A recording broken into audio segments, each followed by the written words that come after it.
Saudara-saudaraku yang terkasih, selamat berjumpa di Renungan Harian di channel Katolik kita.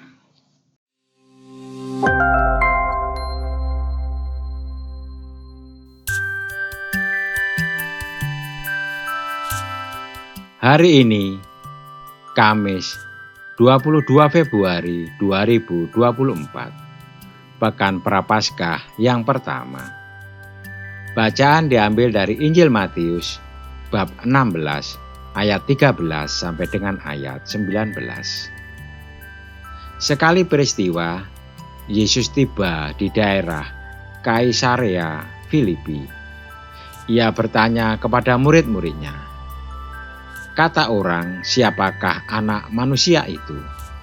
Jawab mereka, "Ada yang mengatakan Yohanes Pembaptis, yang lain mengatakan Elia, dan yang lain lagi mengatakan Yeremia atau salah seorang dari para nabi."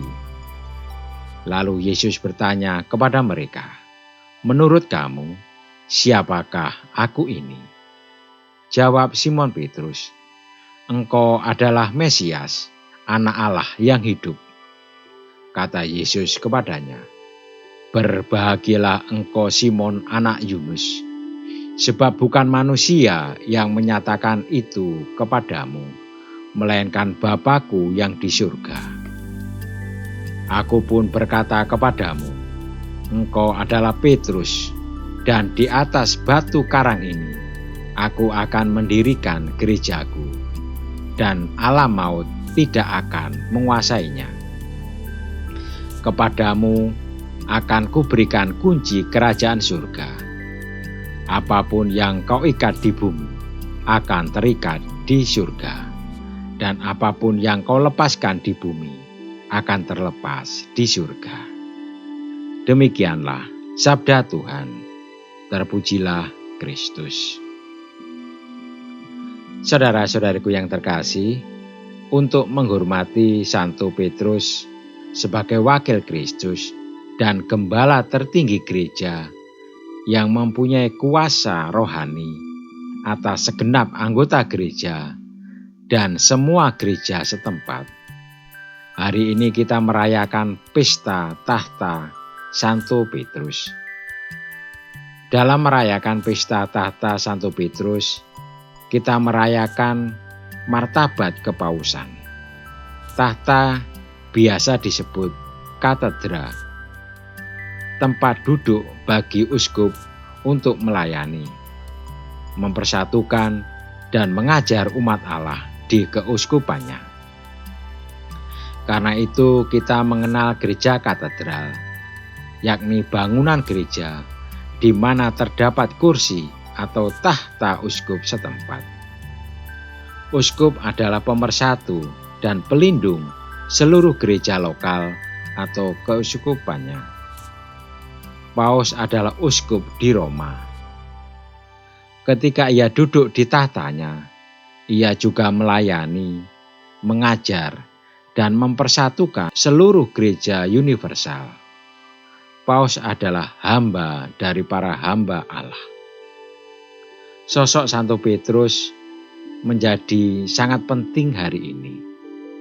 Dialah sosok yang mengakui Yesus dengan berkata, "Engkau adalah Mesias, Anak Allah yang hidup."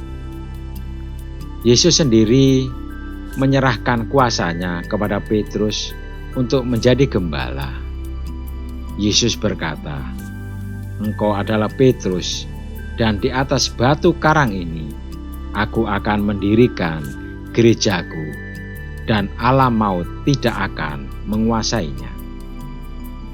Kunci kerajaan surga dan kuasa-kuasa dosa juga diberikan kepadanya.